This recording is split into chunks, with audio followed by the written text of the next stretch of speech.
Come on. All right, today we're going to talk about how to pick a D3 school.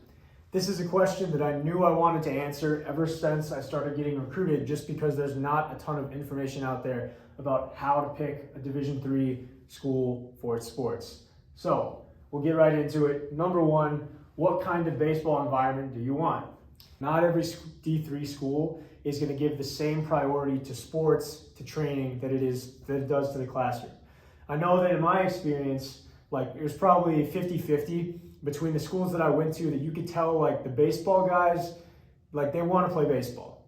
They feel really passionate about the game and they're going to train a ton outside of just normal practice. But there's also schools where the vibe on the team is that most of the guys are going to spend a lot more time studying and doing other stuff on campus than training for baseball. So you need to know what you want, how much extra training you want to do, because if you pick the right environment for yourself, it can help you out. So it's really important that you understand what you want and then understand what kind of environment does the team you're looking at, the school you're looking at have.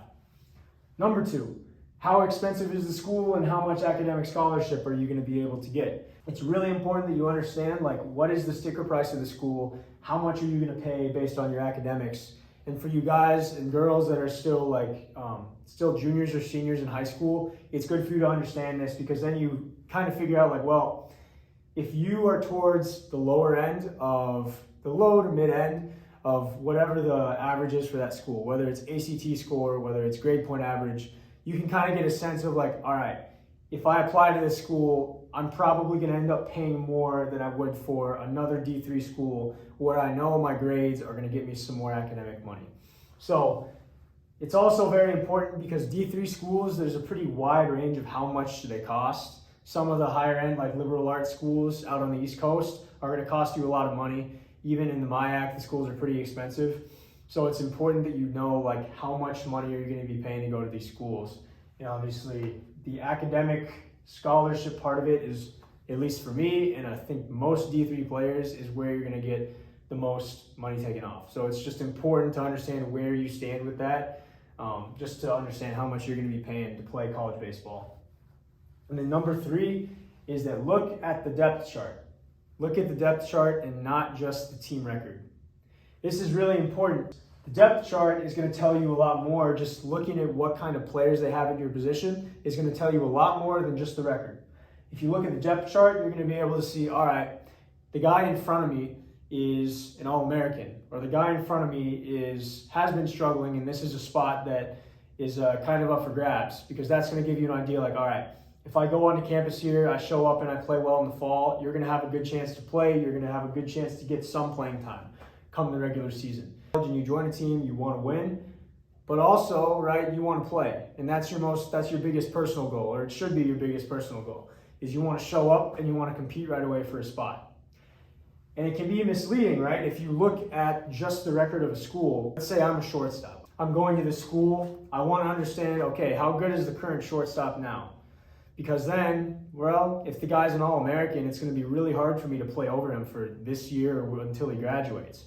So, with that being said, it's really important that you look at the depth chart and not just the record of your school, because, you want to understand what are your odds of playing. Because it could be a team that wins a ton, but maybe their shortstop and their catcher, that spot's open because those two guys haven't been doing as well. So it's just important. It's like a part of the business. You just got to look at it and you got to understand, what school am I in my position going to have the best chance of playing at? And along with that, you got to understand too, is that D3, D2, D1 doesn't always mean that you're going to have a better chance of playing the lower the levels go, because the talent and the competitiveness of baseball teams really depends on the conference surface to figure out where are you actually going to have the best chance of playing. So, to summarize, what kind of baseball environment do you want? You need to know what kind of experience you want for college baseball. Because at a D3 school, you're not obligated to play the sports. The school isn't giving you money to play sports. So, you need to do a really deep dive into what kind of baseball environment is there at your school and what kind of baseball environment do you want. Because if you can match those two things up, you're going to be really happy with your experience. But if they don't match, it's not going to be that much fun. Number 2 was how expensive, how much academic scholarship are you going to get? At a D3 school, you're not going to get any athletic scholarship. So because of that, you need to understand how much will your current grades and how much will your grades get you taken off the sticker price, because that's all the money that you're going to get taken off.